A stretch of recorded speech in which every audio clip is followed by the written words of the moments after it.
మీకు కుర్చీ కూడా వేయలేదా? సారీ బాస్, ఇది అన్యాయం. చైతన్య ఎక్కడున్నారు రబే? ఎత్తుకుతున్నా. కుర్చీలు ఎందుకు వేయలేదు నాన్న?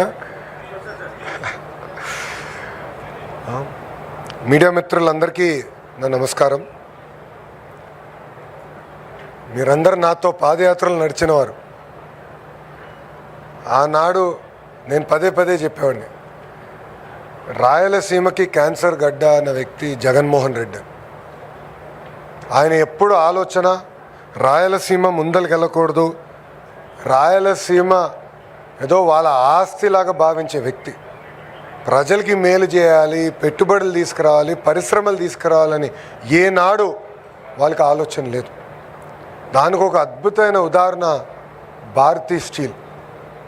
ఆనాడు మీరు చూస్తే సుమారుగా 11,000 ఎకరాలు, ఒక్కొక్క ఎకరం 18,000 రూపాయలు, ఇంకొక 3,000 ఎకరాలు, ఒక్కొక్క ఎకరం 25,000 రూపాయలు ఒక్క వ్యక్తికి ఇచ్చారు. ఆనాడు వాళ్ళు ఏం చెప్పారు? 10,000 ఉద్యోగాలు వస్తాయి, డైరెక్ట్గా ఇండైరెక్ట్గా 1,00,000 మందికి ఉద్యోగాలు వస్తాయి.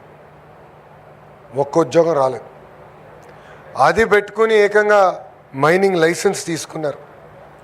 ఆ మైనింగ్ లైసెన్స్ తీసుకుని సుమారుగా 320 ఎకరాల్లో ఆ రోజు మైనింగ్ చేసి ఏకంగా ఐరన్ ఓర్, సంస్థ పేరు కూడా రెడ్ గోల్డ్, సంస్థ పేరు కూడా మ్యాచ్ చేసి రెడ్ గోల్డ్ అనే సంస్థ పేరుతో ఐరన్ ఓర్ ఇక్కడ నుంచి తీసుకెళ్ళి అమ్మేశారు.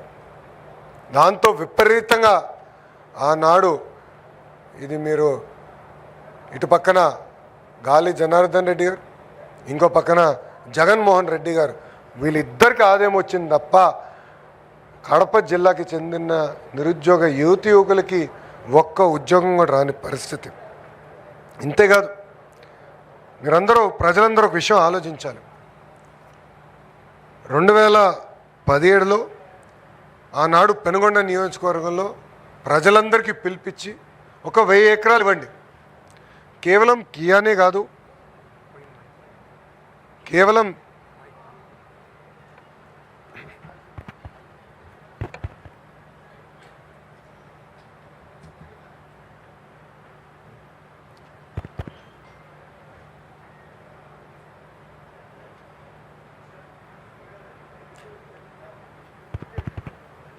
వినపడుతుందా?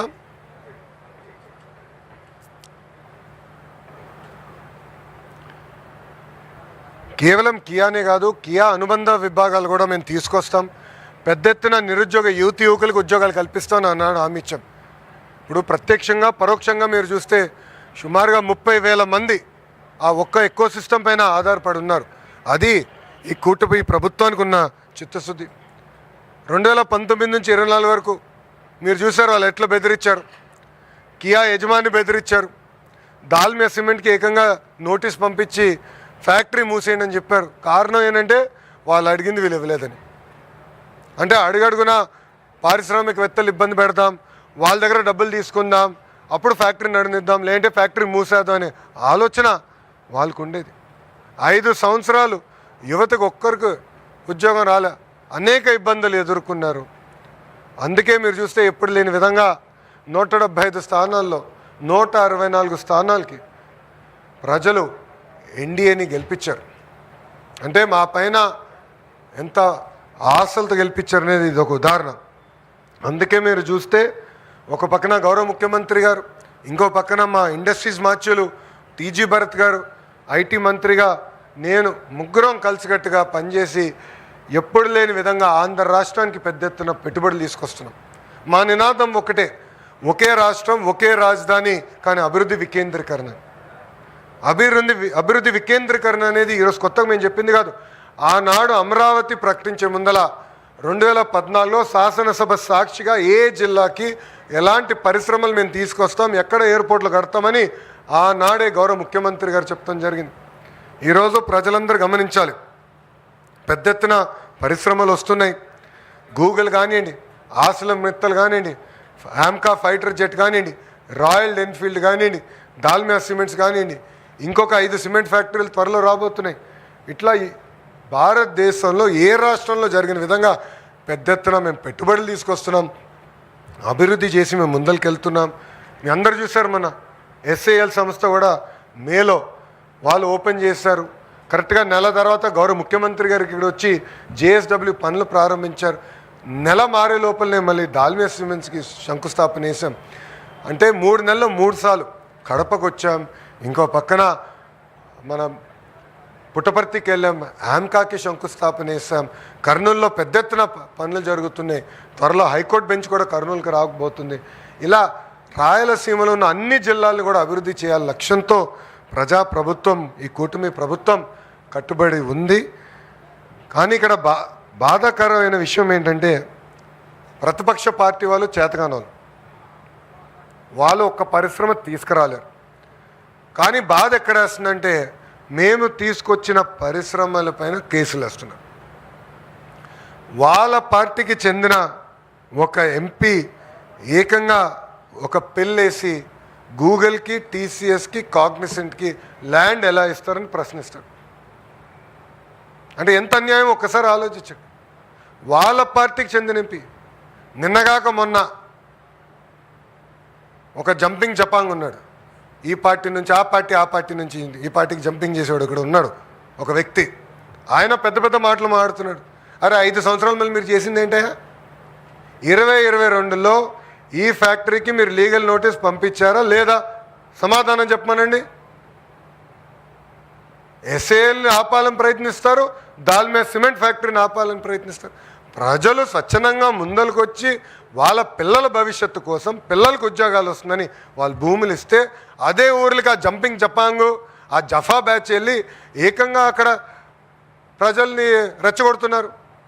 మేమెందుకు మిమ్మల్ని వదిలిపెడతాం? మేము లక్ష్యం పెట్టుకున్నాం 20 లక్షల ఉద్యోగాలు కల్పించాలని. ఆ లక్ష్యం సాధించే వరకు మేము ఎవరం పడుకోం. మంత్రివర్గం మేము అందరం ఉన్నాం, శాసనసభ్యులుగా మేము అందరం ఉన్నాం. మా గ్రాడ్యుయేట్ ఎమ్మెల్సీ గారు కూడా ఉన్నారు. ఆయన కూడా ఆనాడు చెప్పారు జాబ్ క్యాలెండర్ చేస్తామని. ఎస్, గర్వంగా చెప్తున్నా, 5 సంవత్సరాలు మీరు ఒక్క జాబ్ క్యాలెండర్ ఇవ్వలేదే, మేము జాబ్ క్యాలెండర్ ఇచ్చాం. అది ఈరోజు మేము అమలు చేస్తున్నాం. 16,000 పోస్టులో డిఎస్సి మేము భర్తీ చేశాం. 150 రోజుల్లో చేశాం. మీరేసారు 250 కేసులు, 50 కేసులు కోర్టు కూడా కొట్టేసింది. మాకు ఆ చిత్తశుద్ధి ఉంది కనుకనే ఈరోజు స్టే కూడా రాలేదు. ఒక పద్ధతి ప్రకారం చేసుకుంటూ వెళ్తున్నాం. మీరు ఎన్ని ఆరోపణలు చేసినా నమ్మేదానికి ప్రజలు సిద్ధంగా లేరు. ప్రజల్లో చైతన్యం ఉంది, మా అందరిలో కూడా చైతన్యం ఉంది. నిరుద్యోగ యువకులకి పెద్ద ఎత్తున ఉద్యోగాలు కల్పించాలని మీకు నిజంగానే చిత్తశుద్ధి ఉంటే 5 సంవత్సరాలు ఎందుకు మీరు చేయలేదు? టీచర్ రిక్రూట్మెంట్ డిఎస్సి ఎందుకు చేయలేదు? జాబ్ క్యాలెండర్ ఎందుకు మీరు విడుదల చేయలేదు? 5 సంవత్సరాలు ఎందుకు మీరు రాయలసీమ కనీసం ఒక్క పరిశ్రమ తీసుకురాలేదని నేను సూటిగా ప్రశ్నిస్తున్నా. ఏది ఏమైనా నిరుద్యోగ యువకులకి మేము అండగా నిలబడతాం. వాళ్ళకి ఉద్యోగాలు కల్పించాలి లక్ష్యం మాది ఒకటే పెట్టుకున్నాం. అటు ప్రభుత్వం కానీ ఇటు ప్రైవేట్ రంగంలో కానీ పెద్ద ఎత్తున ఈరోజు ఉద్యోగాలు కల్పిస్తున్నాం. డిఎస్సి పూర్తి చేశాం, కానిస్టేబుల్ రిక్రూట్మెంట్ పూర్తి చేశాం, ఇప్పుడు జాబ్ క్యాలెండర్ విడుదల చేస్తున్నాం, అంగన్వాడీ టీచర్లు రిక్రూట్మెంట్ చేస్తున్నాం. ఇట్లా ఒక పద్ధతి ప్రకారం చేసుకుంటూ వెళ్తున్నాం. ఈరోజు మేము బోల్డ్గా డెసిషన్స్ తీసుకున్నాం కనుకనే మన రిపోర్ట్ కూడా చూసాం, ఎకనామిక్ రిపోర్ట్. మొదటిసారి ఆంధ్ర రాష్ట్రంలో ఐటీ ఎక్స్పోర్ట్స్ 32% పెరిగింది, 32%. ఎక్కడ లేని ఆంధ్ర రాష్ట్రం ఇప్పుడు సుమారుగా ఈ సంవత్సరం ఆఖరికల్లా 8,000 కోట్లు ఐటీ ఎక్స్పోర్ట్స్కి వస్తాం. ఇంకా చాలా పెరగాలి. ఎందుకంటే ఒక కర్ణాటక 4 లక్షల కోట్ల ఐటీ ఎక్స్పోర్ట్స్ చేస్తుంది, 4 lakh crores. మనం 8,000 కోట్లలో ఉన్నాం. సో ప్రజలందరూ గమనించాలి. ఈరోజు పాలసీ తీసుకొస్తే నిరుద్యోగ యువకులకు ఉద్యోగాలు కల్పించడానికి తీసుకొస్తున్నాం. మేమేం భారతీయ సిమెంట్స్కి ఇవ్వట్లా, లేదంటే బ్రహ్మణి స్టీల్ లాంటి సంస్థలకు ఇవ్వట్లా. ఒక చిత్తశుద్ధి ఉన్న కంపెనీ, ఒక ట్రాక్ రికార్డ్ ఉన్న కంపెనీ, ఒక కమిట్మెంట్ ఉన్న కంపెనీకి ఈరోజు మేము భూములు ఇచ్చి ముందలు తీసుకెళ్తున్నాం. యువకులకి ఉద్యోగాలు కల్పించే లక్ష్యంతో మేము పనిచేస్తున్నాం. నేను అనేక మారు చెప్పాను, Jaganmohan Reddy brand very clear. ఆయన పేరులో జీలో చూస్తే గొడ్డెలు ఉంటుంది, గోల్డ్ మెడల్ ఉంటుంది. అదేవిధంగా ఆంధ్ర ప్రైడ్ అనుకోండి, ఇంకో బాటిల్ కూడా అప్పుడు వాళ్ళు తీసుకొచ్చారు. ఇలా ఏంటంటే వాళ్ళు ఆ బ్రాండ్ అవుతే కూటమి ప్రభుత్వాన్ని ఒక గూగుల్, ఒక ఆసిలర్ Mittal, Dalmia cements, royal Enfield, Kia, ఒక కాగ్నిసెంట్, ఒక టీసీఎస్ ఇలాంటి పరిశ్రమలు తీసుకొచ్చిన ఘనత మంది. నిరుద్యోగ యువకులందరూ కోరేది ఒకటే, మాయ మాటలు చెప్పి వాళ్ళు కప్పిపుచ్చుకోవడానికి ప్రయత్నిస్తున్నారు. మీరు అందరూ అప్రమత్తంగా ఉండండి. ప్రభుత్వం మీకోసం పనిచేస్తుంది, మీకు ఉద్యోగాలు కల్పించడానికి పనిచేస్తుంది. మీకు మేము అండగా నిలబడతాం. బాగా ప్రిపేర్ అవ్వండి. ఇంకో పక్కన జాబ్ క్యాలెండర్ ఎగ్జామ్స్ త్వరలో జరగబోతున్నాయి, డిఎస్సి కూడా రాబోతుంది, ప్రైవేట్ రంగంలో ఇప్పుడిప్పుడు పెట్టుబడులన్నీ గ్రౌండ్ అవుతున్నాయి, ఫ్యాక్టరీలన్నీ రెడీ అయ్యే సమయానికి నిరుద్యోగ యువకులు కూడా స్కిల్ అప్గ్రేడేషన్ చేసి వాళ్ళకి ఉద్యోగాలు కూడా కల్పించాల్సిన బాధ్యత మా పైన ఉంది. అది పుచ్చుకోవాల్సిన బాధ్యత యువత పైన ఉందని తెలియజేసుకుంటూ ఇప్పుడు మీడియా మిత్రులకి ఏమైనా ప్రశ్న ఉంటే దానికి సమాధానం చెప్పడానికి సిద్ధంగా ఉంది.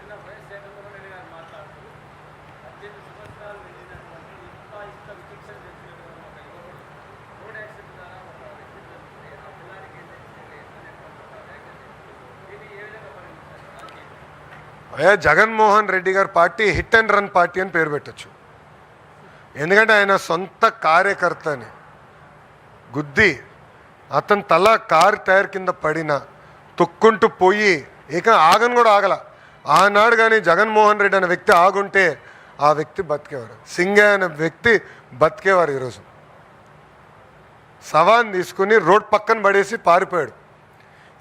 నిజంగానే చిత్తశుద్ధి ఉంటే ఎందుకు కోర్టుకు వెళ్ళాడు? ఆయన కోర్టుకు వెళ్ళి ఎందుకు స్టే తీసుకొచ్చుకున్నాడు ఇన్వెస్టిగేషన్ పైన?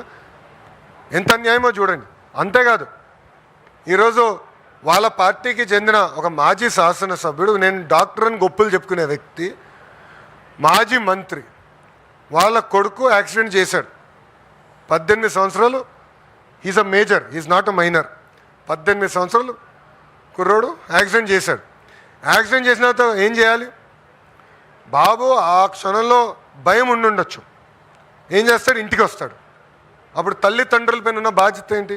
అరే నువ్వు చేసిన తప్పురా, అయిపోయింది, వెళ్దాం పోలీస్ స్టేషన్కి, చలో వెళ్దాం, సరెండర్ చేసి న్యాయపరంగా ఏం చర్యలు తీసుకోవాలో అది తీసుకోండి అని చెప్పాలి. తెలంగాణలో ఇట్లనే ఒక కేంద్ర మంత్రి పైన కొడుకు పైన ఆరోపణలు వస్తే ఆ మంత్రి ఏం చేశాడండి? వాళ్ళ అబ్బాయిని తీసుకెళ్ళి నిలబెట్టాడు, లీగల్ రికోర్స్ ట్రై చేశాడు. దాని తర్వాత అబ్బాయిని తీసుకెళ్ళి నిలబెట్టాడు. ఇదిగోండి మా అబ్బాయి సరెండర్ అవుతున్నాడు, న్యాయబద్ధంగా మేము పోరాడతాం అని చెప్పారు. అది చేయకుండా ఎంత చులకంగా చెప్తున్నాడని. ఒక వ్యక్తి చనిపోయాడు, దాంట్లో కుటుంబం ఉంటుంది, తల్లిదండ్రులు ఉంటారు, భార్య ఉంటుంది, పిల్లలు ఉంటారు. ఇంత సింపుల్గా చెప్పేస్తున్నాడు. ఏమవుతుందంటాడు? అంటే ఎక్కడ పోతున్నావు అంటే మీ బాబాయిని చంపేశారు. అట్టనే ఆయనే చంపించాడు, వాళ్ళ బాబాయిని జగన్మోహన్ రెడ్డి చంపించాడు. ఆనాడు నేను చెప్పా, ఈ గడప పైన నేను చెప్పా, కడపలో నేను పాదయాత్ర చేస్తున్నప్పుడు చెప్పా, సొంత బాబాయిని లేపేశాడు, తప్పు కాదంట. సింగయ్యని ఆయనే చంపేశాడు, తప్పు కాదంట.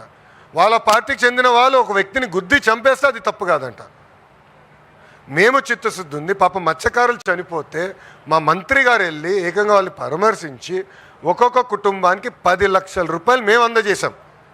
ఇదే జగన్మోహన్ రెడ్డి అధికారులు ఉన్నప్పుడు 250 మంది మత్స్యకారులు చనిపోతే కనీసం ఆ కుటుంబాన్ని వాళ్ళు పరామర్శించలేదు, ₹1 ఇవ్వలా. ఆనాడు 5 లక్షల ఎక్స్గ్రేషియా, ₹1 కూడా ఇవ్వలా. ఇప్పుడు వెళ్ళి పెద్దదో చేస్తున్నట్టు సినిమా. ఎంత అన్యాయం! మా మత్స్యకార సోదరులు కూడా ఆలోచించాలని నేను కోరుతున్నాను.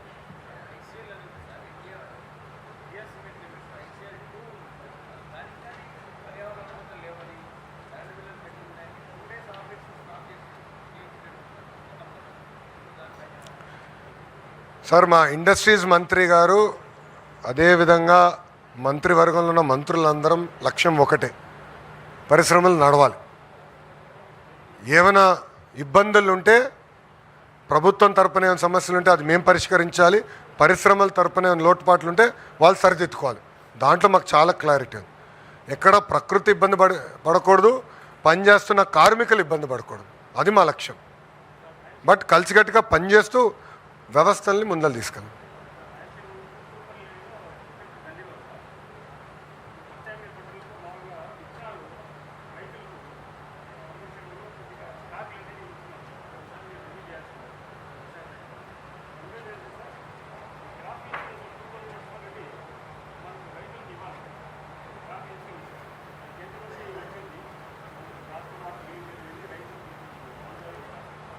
అయ్యా, అది మీరు చూస్తే గత ప్రభుత్వం క్రాప్ ఇన్సూరెన్స్ చేయలేదు, వాళ్ళు పెట్టిన బకాయిలు తీస్తూ మేము పోతున్నాం. ఇప్పుడు స్కూల్ ఎడ్యుకేషన్ను సుమారుగా 5,000 కోట్లు వాళ్ళు బకాయిలు పెట్టి వెళ్ళారు. మళ్ళీ ఈ రన్నింగ్ ఇయర్ నేను పే చేయాలి. సో ఒక పక్కన బకాయిలు క్లియర్ చేస్తూ ఈ రన్నింగ్ ఇయర్ది మేము క్లియర్ చేస్తున్నాం. ఒక పక్కన మాకు చాలా క్లియర్గా ఉందమ్మా, హార్టికల్చర్ మిషన్ కింద మేము టేకప్ చేస్తున్నాం. రాయలసీమలో పెద్ద ఎత్తున హార్టికల్చర్ ప్రోత్సహించాలి, ఇది మా లక్ష్యం. ఎక్కడ యూరియా కొరత లేకుండా కూడా చేయాల్సిన బాధ్యత మా పైన ఉంది, అది చేస్తున్నాం. కావాలని కొరుతుందని వాళ్ళు చెప్తున్నారు. మీరు చూస్తే పోయిన సంవత్సరం 30% ఎక్కువ యూరియా కూడా సప్లై చేసాం. బట్ భూమికి కావాల్సినంత యూరియానే వేయాలి. ఎక్కువ వేస్తే పంజాబ్ లాగా మనకు కూడా క్యాన్సర్కి హబ్ అవుతాం. అట్లా కాకుండా ఎంత అవసరం ఉందో పంట ప్రకారం మనం చేయాలి. మీరు ఇన్పుట్ అని మీరు చెప్పారు, అది నేను చెక్ చేసుకుంటాను. I will definitely discuss with Atchannaidu గారు. No problem.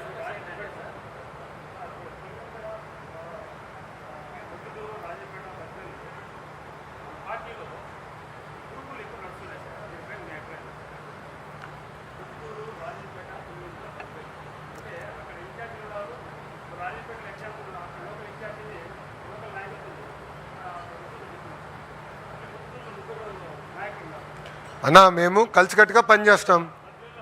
మేము ఒక నిమిషం బద్వేల్ది నేను క్లారిటీ ఇచ్చాం, ఇన్ఛార్జ్ మార్చాం, పార్టీ ముందరికి వెళ్తుంది. పార్టీలో పోటీ అనేది ఉంటుంది కదా, పార్టీలో పోటీ ఉండదని ఎట్లా అనుకుంటారు? మంగళగిరిలో కూడా పోటీ ఉంటుంది, కానీ మేము అందరం ఒకే కుటుంబం, తెలుగుదేశం పార్టీ కుటుంబం. మా మధ్యలో ఏమైనా సమస్యలు ఉంటే మేము 4 గోడలు కూర్చుని మా సమస్యలు మేము పరిష్కరించుకుంటాం.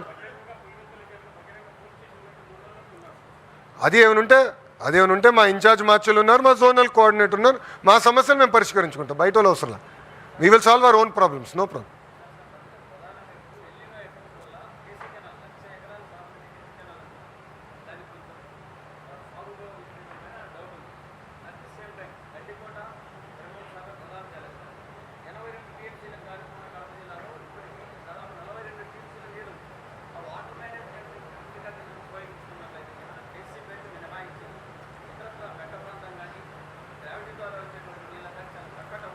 ఇప్పుడు 82 టీఎంసీలో మనకి 58 టీఎంసీలు ఉందమ్మా.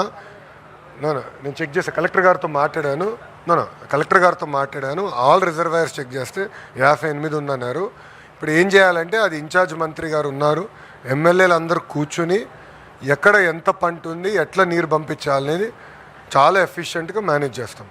ఎందుకంటే వాటర్ మేనేజ్మెంట్ అనేది పెద్ద ఆర్ట్, అది చాలా సిస్టమేటిక్గా చేయాలి, అది మేము చేస్తాం.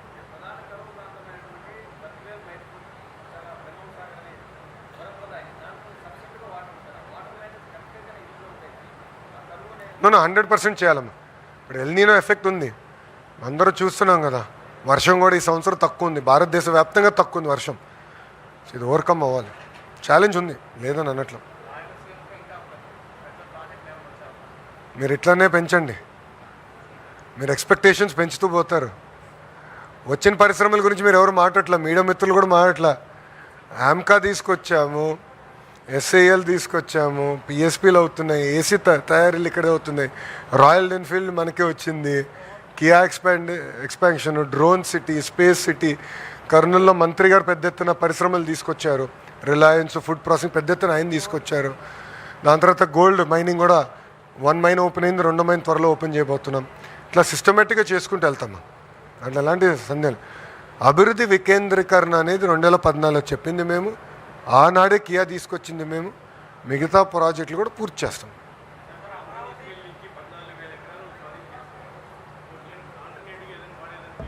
ఏదైనా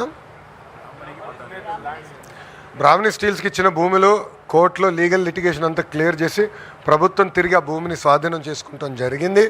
తప్పనిసరిగా మంచి ఇన్వెస్టర్స్ తీసుకొచ్చి నిరుద్యోగ యువకులకి ఉద్యోగాలు కల్పించే పరిశ్రమలు తీసుకొచ్చి ఆ పరిశ్రమలు పెట్టించే బాధ్యత మేము తీసుకుంటాం.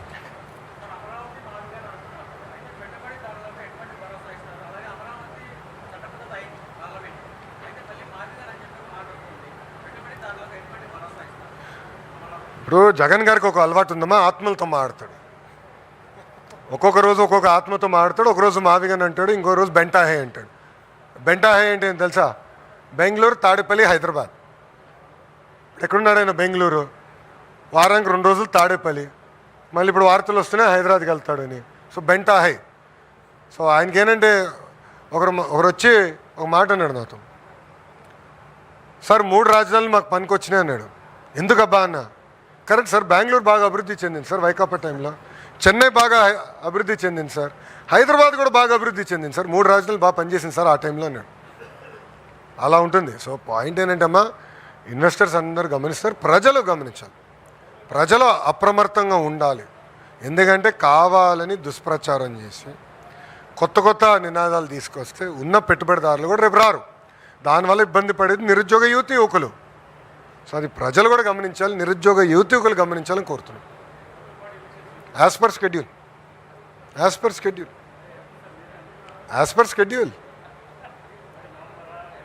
అరే యాజ్ పర్ షెడ్యూల్ అన్నా, షెడ్యూల్ ఏంటో మీరు చెత్తకండి, అన్నీ నా చేత చెప్పించుకుంటాడు.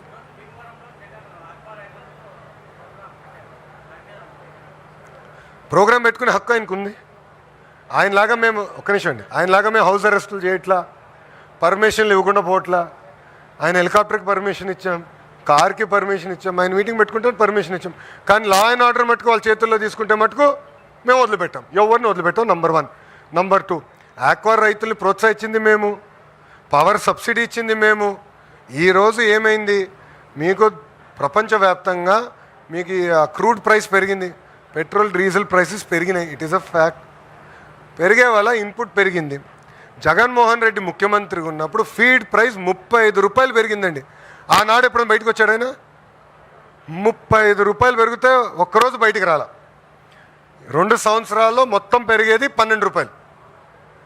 అది కూడా ఎందుకు? క్రూడ్ ప్రైసెస్ పెరిగినాయి. అది కూడా మేము 6 నెలలు ఆపాం. చివరికి ప్లాంట్లు ఏమన్నారంటే, ఒకవేళ ఇది మేము పెంచుకోలేకపోతే ఇప్పుడు నష్టాల్లో ఉన్నాం, మేము ప్లాంట్లు మూసేయాలి. ఇప్పుడు ఆయన ఆలోచన ఏంటి?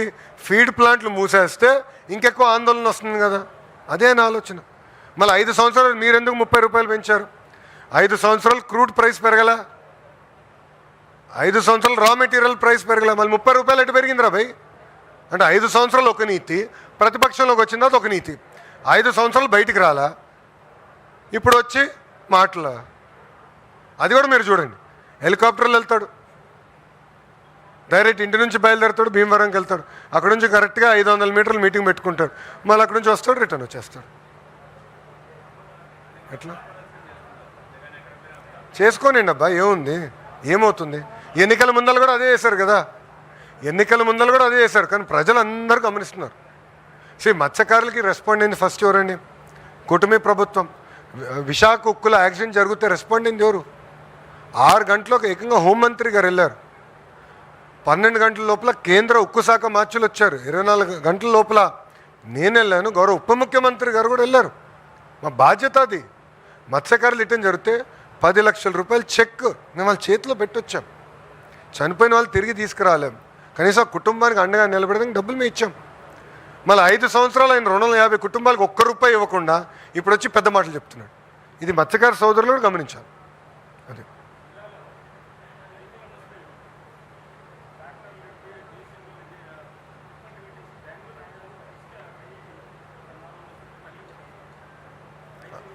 వివరాలు ఇవ్వండి అమ్మా, మంత్రి గారు విల్ రివ్యూ ఇట్. మీరు వివరాలు ఇవ్వండి. నో మీరు ఇవ్వండి వివరాలు, మంత్రి గారు వస్తారు నెలకు ఒకసారి, ఏమైనా ఉంటే ఇవ్వండి, will take it up. Sir మళ్ళీ రిక్వెస్ట్ చేస్తున్నా, వివరాలు మంత్రి గారికి ఇవ్వండి, మంత్రి గారు విల్ రివ్యూ ఇట్. మీరు రాసినంత మాత్రం నిజం.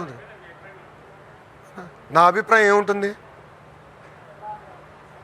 ఎట్లున్నారు సార్ మీడియా మిత్రులు కూడా ఎట్లా అడుగుతున్నారు, నాకు ఆశ్చర్యంగా ఉంది. నా అభిప్రాయం 1 సెకండ్, మీరు మాట్లాడేటప్పుడు నేను అడ్డు రాలా, నేను పూర్తి చేయనండి. మీరేం అడిగారు? ఎవరో తప్పు చేస్తున్నారు. నా అభిప్రాయం ఏముంటుంది? ఎవరైనా తప్పు చేస్తే చట్టపరంగా చర్యలు తీసుకుంటాం, దాంట్లో ఎలాంటి అంబిగ్యూటీ మాకు లేదు బాస్, ఎలాంటి అంబిగ్యూటీ లేదు. నేను తప్పు చేసినా గౌరవ ముఖ్యమంత్రి గారు ఎవరిని వదిలిపెట్టరు, నన్ను కూడా వదిలిపెట్టరు. మాకంత క్లారిటీ ఉంది మా ముఖ్యమంత్రి గారు. దేవుడి దయ వల్ల జగన్ లాంటి వ్యక్తి మా నాయకుడు కాదు, నీతి నిజాయితీగా బతికే వాళ్ళం మేము. వాళ్ళు ఎన్ని కేసులు వేసినా ఒక్క కేసు నిలబడాల ముఖ్యమంత్రి గారి పైన. ఎందుకు? ఏనాడు మేము తప్పు చేయాలి. సో న్యాయపరమైన చర్యలు మేము తీసుకుంటాం, వివరాలు ఉంటే మంత్రి గారు కానీ అబ్సల్యూట్లీ నో ఇష్యూ. ఓకేనమ్మా, థ్యాంక్ యూ అమ్మా, జై హింద్, థ్యాంక్ యూ.